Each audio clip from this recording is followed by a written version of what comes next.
welcome to the first episode in God We Trust, sponsored by Passport Acadiana and their amazing sponsors.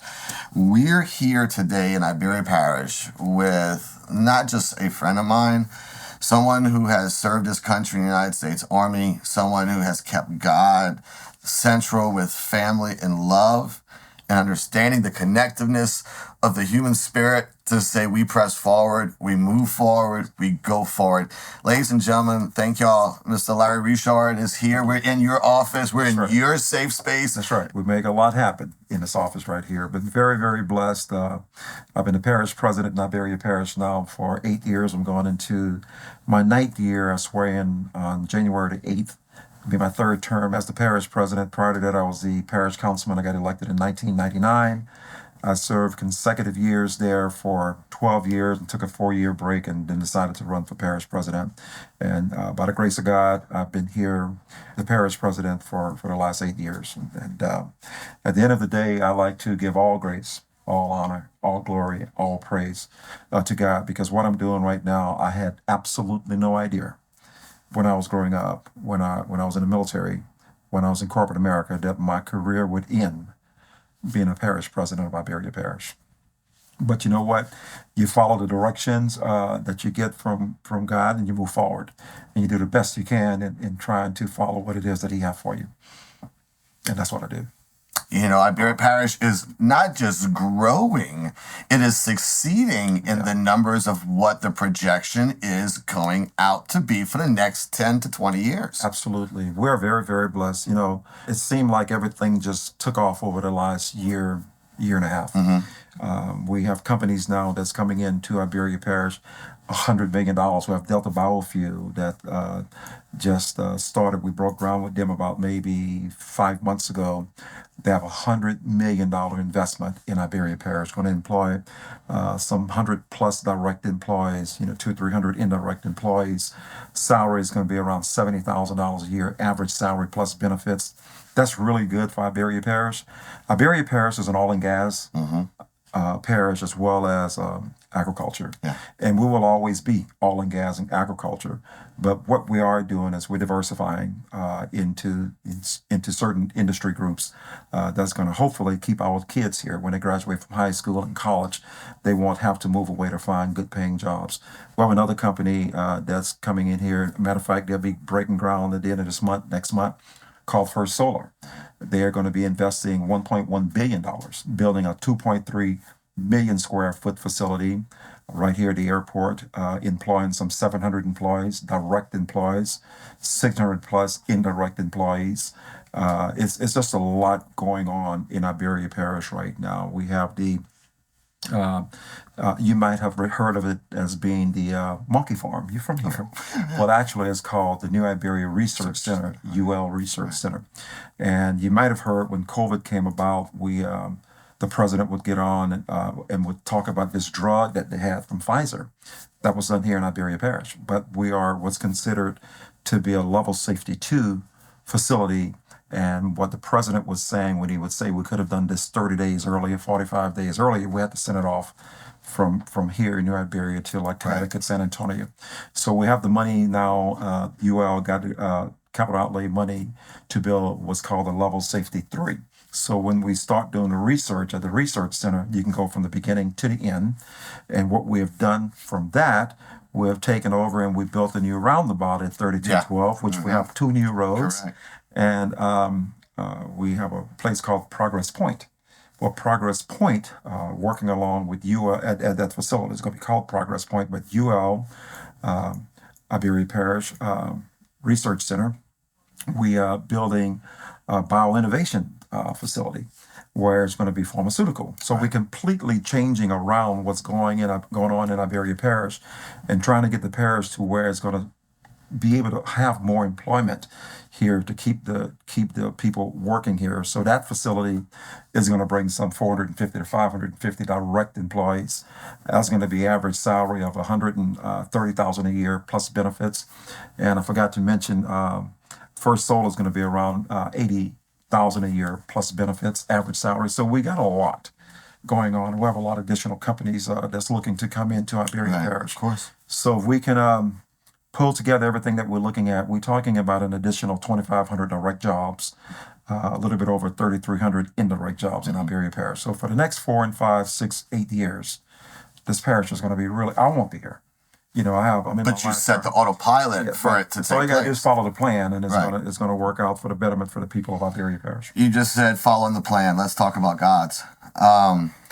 Tell me about the first time when you really felt, and let's go back as far as you can as a baby, as being the youngest of how many brothers and sisters? I'm the youngest of 12. Youngest of 12. Did you have to fend for yourself? Not much. Not much? Everybody took care of me. Oh, really? Okay. Not Okay. everyone took care of me. It was That's really, beautiful. really good. That's a beautiful, beautiful It way. was really good. My mom had me pretty much spoiled. We lived right by the church. Now, which church is that? I grew up in Opelousas. It's called Okay. Opelousas Catholic Church. So I remember in kindergarten being which was right up the street from my house, and my mom walked up. I can see her walking, coming to get me out of school, and my dad had a heart attack. But I remember those things, and I remember mother was saying but everything's going to be okay, blah, blah, blah, blah, blah. Needless to say, my dad had a very tough life. He had a stroke when I was in the 4th grade, and a stroke when I was in the 7th grade, and a stroke when I was in the 9th grade, and he died when I was in the 10th grade. But I had an unbelievable upbringing, very, very religious upbringing. I was an altar boy from young. I was an altar boy until I went to the Army. In fact, I actually Did you also serve in the religious programs while you were in the Army too? Right. In boot camp? Because that's what I did. Right. And I actually served my dad's funeral when I was an altar boy. It was hard, but, I've always been one that had a lot of faith. And for some reason, God has always been there for me. He always take care of me. I'm a very spiritual person. You are. Very spiritual person. A lot of people feel that they know me, and they do know me, to whatever magnitude or whatever volume that it is that they know me. Yeah. But they don't know me when I leave from my office and I go and meet my wife, what's going on.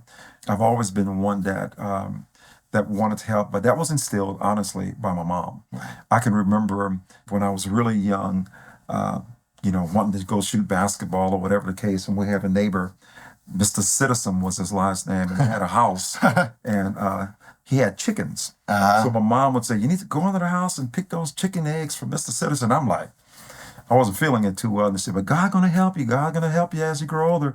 And I was always afraid of that, because when you go underneath these houses to go pick a chicken egg, you can only raise up so high, and then have these little snakes want to go and play with the chicken eggs. Right. And I'm like, it's not too good. Right. But I did what I had to do, and God truly blessed me.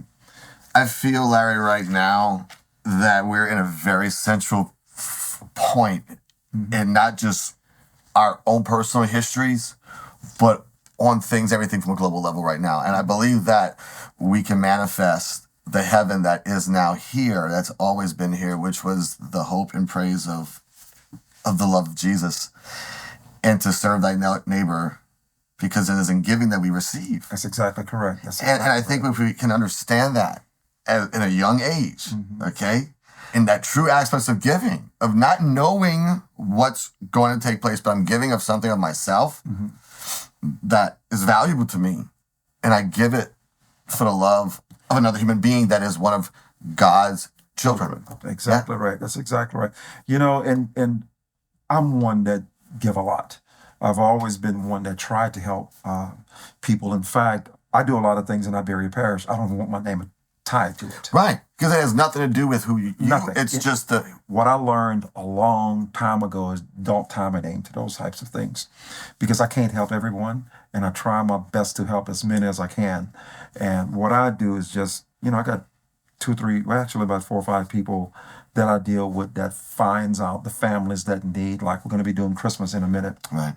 And I'll go like for Christmas and Thanksgiving. For Thanksgiving, I'll go and buy some turkeys and some hens and give it to this lady, and she'll give it out to 40, 50 people, or whatever the case is. And I never want to say my name, because I'm always going to miss something. And if you started saying Larry gave this, and he gave this to everybody but you, then we have a problem. Right.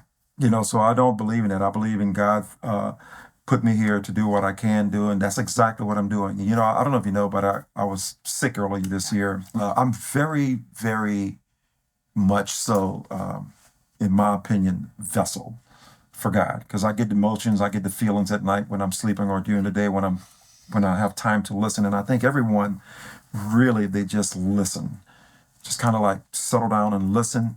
You're going to hear what it is that God is telling you. I guess you're going to hear it because I do.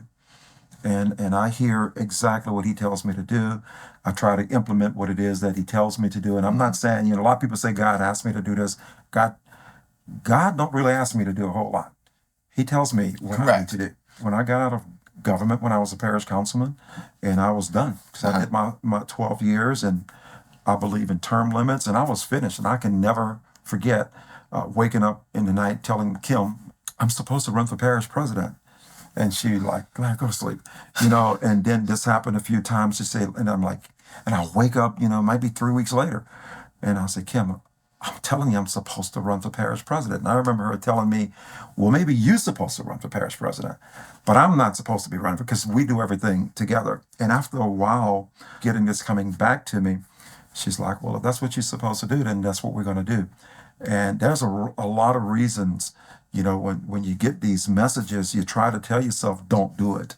Because it's some things that I can tell you that I've been told to do, in my mind, it could never work. But by the grace of God, when he tells me to do something and I follow what he tells me to do, it works every time. Every time. I was never, by some people here, ever supposed to be the parish president. It's just the numbers wasn't right. Right. But I had one person working with me. And when he tells you to do something and you follow what he says to do, no one can change that. Because once you get in the lead from the right person, and the right person is God, and you're praying and you're talking to Jesus and you're doing whatever you have to do. I'm a little bit different. I pray a lot to Jesus. When I'm praying to God is a direct communication. Correct. I pray a lot to Jesus and ask for this and ask for that and help this person and help that person or whatever the case. You know, I look at it as being more than one in the name of the Father and of the Son and of the Holy Spirit. The whole Trinity. You know, so for me, I recognize all of that, and that's exactly the order that I use when I'm doing something. With me, if I wouldn't follow God, I'm gonna be honest with you, Alex. I don't know how I could do it. Sometimes you come to work here and you see a lot of these people who go to court, and you can feel their energy, and it's like all you have to do is change your mindset, change your way of thinking. Get out of the perspective that you think that you're just always going to be in that hole. If you think you're going to be in that hole, you're going to be in that hole. That's right. That's right. Right? That's right. That's right. If you're going to be out of it, you're going to be out of it. Well, and I want to come back to the military. I want to come back to and that understanding of that. When did you decide that, yes, this is something I'm going blind faith in. I love my country. Who was that mentor who did serve that you were just like, I want to? Well, actually, it was my brothers. Okay.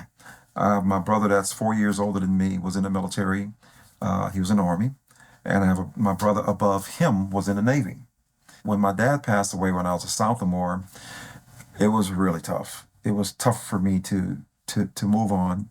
At that time at home, it was just me and my mom and my dad, because my brother was in the military already. And it was really hard because mother way of mourning my dad was, you know, we had the pictures on the mantle, and her way of mourning him was having all of that every day, and it was killing me, to be honest with you. Looking at that every day, I would walk in from school, and that's the first thing I seen. And keep in mind, my dad was paralyzed. So from, oh Lord, I don't know, maybe since I was in the 6th grade, you know, my job was to, you know, wake up in the morning and give him his breakfast before I go to school and brush his teeth, and shave him and give him a bath. And it was hard, you know. So when my dad passed away, it was hard. I'm gonna be directly honest with you. It took everything. So I was involved in a lot at school. I played basketball. I was in the choir. I was in the band. I did FBLA. I did all kinds of things. And I decided that I honestly wanted to get away and go to the military to serve my country and to try to find myself. And it took a lot because I was pretty well a little spoiled brat, honestly, coming up. So when I told my mom that I was going to go to the Army, she was like, there's no way. And so I convinced her that I wanted to go to the military. And that was an unbelievably good move for me. It was something that really brought me into understanding what life's all about. It took me away from my everyday surroundings, and I had great surroundings. I had great fate. But now it took me away from the shelter that I had, and I had to keep that fate. So all at once, I'm going into an area where I got people from literally all over the world, all over the United States. And I mean, all kind of different characters. And backgrounds and social economical levels. Exactly. So I had to make sure that I was going to be able to have the right mindset to deal with this. So you go from one day being a civilian, the next day you're cutting all your hair off, and then you're dealing with guys that have been in all kinds of stuff. They had some pretty tough lives, some of them. And so we have to deal with that, and I had to deal with that. But what kept me going was the fact that I had this person that I can talk to all the time by the name of Jesus Christ. And for me, it made it, honestly, it made it fairly easy because as you know, in the military, you got a lot of things you have to adapt to really, really, really quick. I was a squad leader after 3 days in the military. No, I just don't get it. They made me a leader in boot camp because I stood up and gave a speech about responsibility. They're like, yeah, you're wearing a chevron. Boom. It's already. Yeah, so I was in the same spot. Right. You know, so that was a fun deal, I thought, until I come to find out that anytime someone did something wrong, it was my fault, you know, and I'm like, oh, Lord. So I've been carrying that whole responsibility, it seemed like, from then till now. Heavy as the head that wears the crown, right, brother? Exactly. Right. So the job I have right now, I have 300 or so employees with Iberia Parish government, and anyone do anything, it comes back to me, and it's going to be my fault. But look, I love the responsibility that I have. I love what God has done, put me in a position to where I represent the people of Iberia Parish. I couldn't ask for anything better.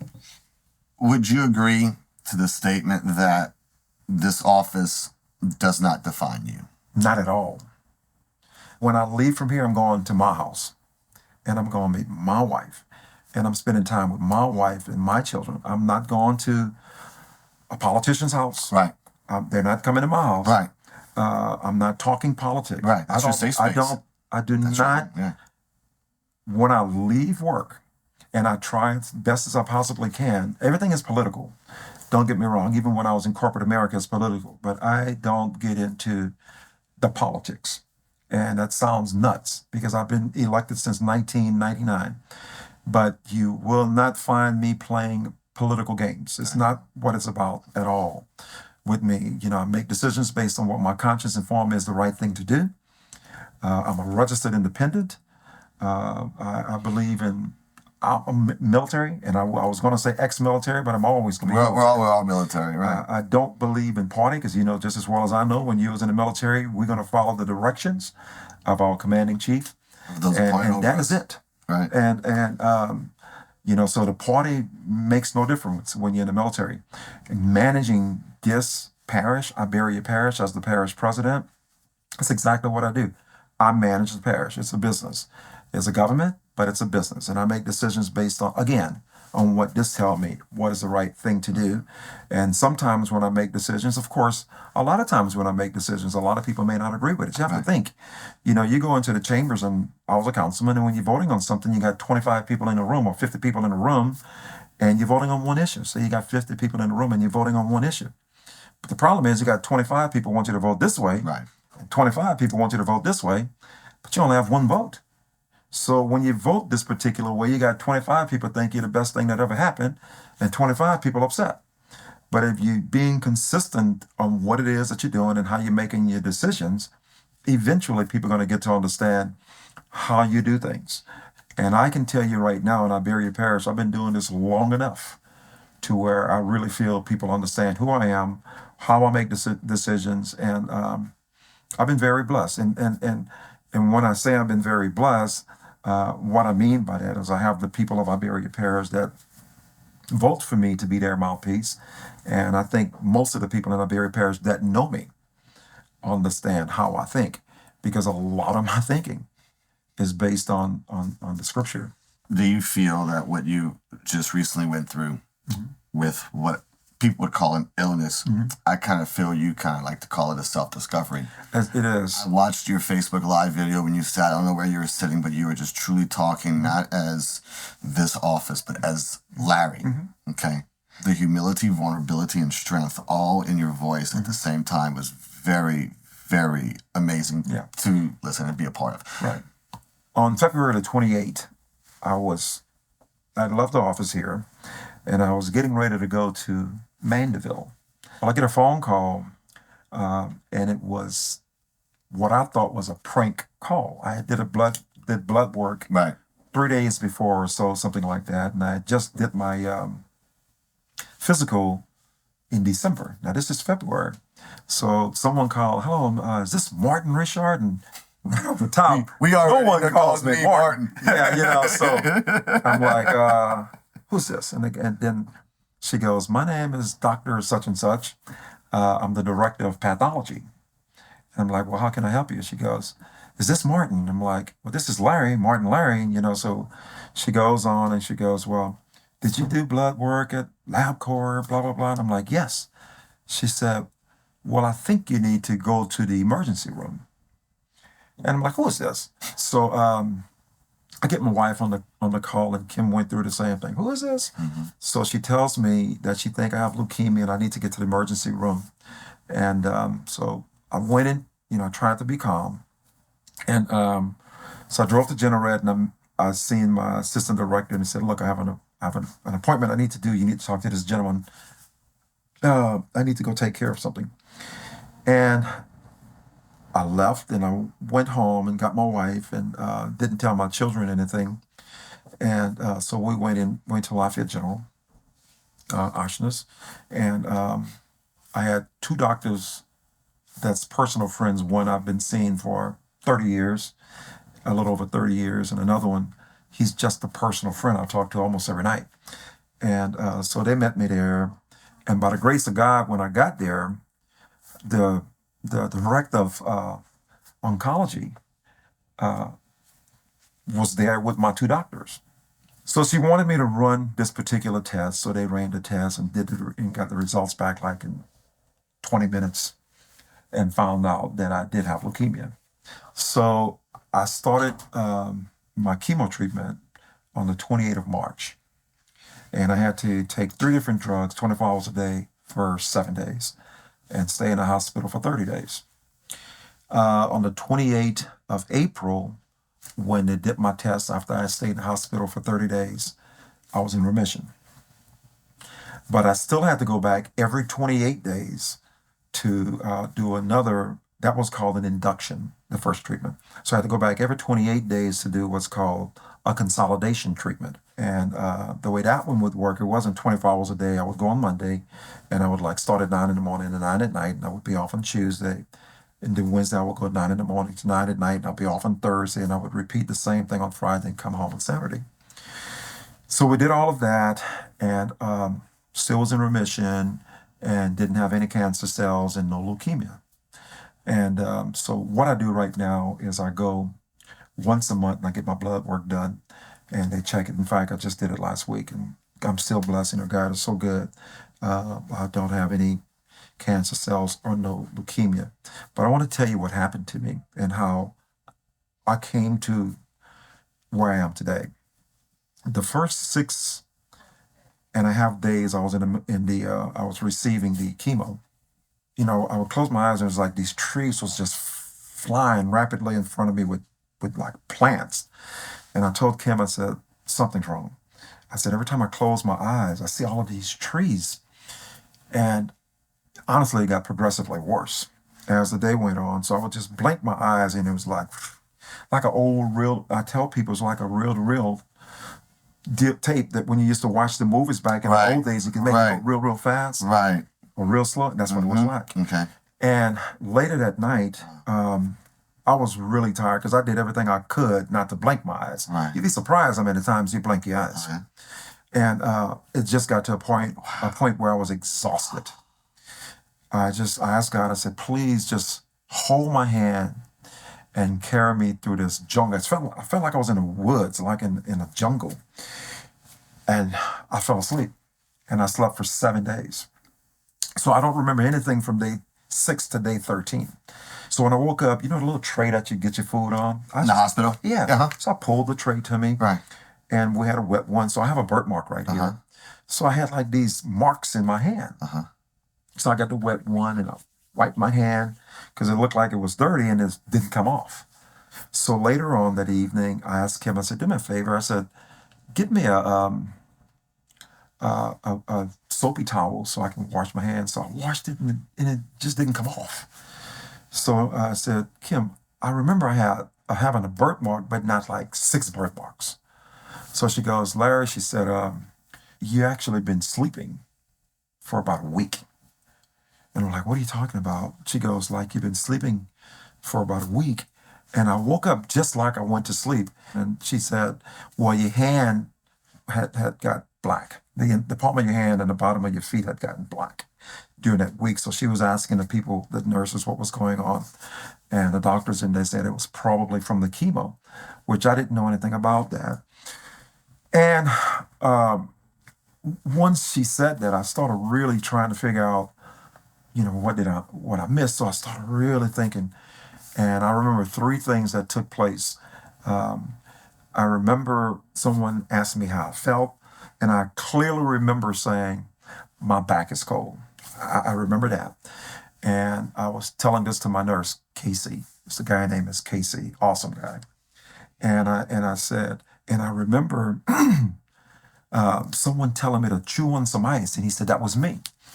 He said, what we were doing is we was trying to put an NG tube down your nose, and if you would chew on the ice, it'd make it easier to push it down. Yeah, I guess. Right. I don't even remember none of that. Okay. I don't remember having an NG tube in my nose. At all. Never. Yeah. And the only other thing I remember, I don't know if I was dreaming, if I was sleeping, if I woke up, but I clearly remember I looking up, and I can see God looking down, and he was holding my hand. I was about to his waist, and he didn't say one word, nothing. And I told all of this to Kim, and I told all of this to everyone. It was an unbelievable experience. I'm going to give it to you that way.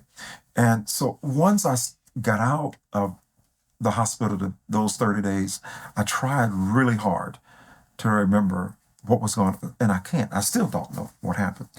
And I remember when I went back to do my first consolidation, the doctor would come and say, you were real sick. You did, this and that. And you were very, very sick. And I kept trying to remember. And when we came back, I remember taking a bath. And when I finished, I was asking Kim, I said, Kim, won't you just tell me, if you can tell me some of the things that took place? And she said, Larry, she said, only thing I can tell you is that you had a real high fever. So when I walked out of the bathroom, she was going to take her bath and whatever, get ready for bed that night. And so I got to the bed, and I flipped the cover. And when I went to lay down, clear as day, I can just hear God saying, you asked me to hold your hand and carry you. And that's what I did. If I wanted you to know what you went through, I would have let you go through it. I've never asked another person anything since then. Okay? Now, what I did do when I was in the hospital is I thought about retiring. I really did, because I can. God has blessed me, and I've been very blessed. And so I would talk all the time to God about, should I stop working and just enjoy myself? And then it came to where my job is to continue doing what I'm doing, but I'm also supposed to pass God's message to people. And I do it every chance I get. And I want people to understand the God that we have. We have a loving God, and he's here to take care of us. And I truly believe I went through it for a reason. I have an audience. When I talk, I can gather a lot of people really, really, really quick. I've seen it. And I'm not just talking Iberia Parish. And I'm not just talking the state of Louisiana. Correct. I've been a very blessed person. Yeah. So listen, I can talk about my testimony for a long time. But at the end of the day, my what I got out of everything from God is I am supposed to talk to others and make people aware of who we have in Christ. This has been In God We Trust. I hope you liked the video. Like, subscribe, follow Passport Acadiana. Follow M. Larry Richard on Facebook. That's your Facebook. Thank you so much. Thank you. Thank you. Thank you to all you guys out there. And we'll be doing more. Look forward to the next episode coming soon. Alrighty, guys. Until then, remember, God is inside of you. You are love. And if God is love, then guess what? You have God inside of you. Exactly. We are the light. Exactly. We are the promise. We are the everlasting future. Exactly. Amen. We are loved. And we are love. That's right. Amen. Bye, guys. Take care.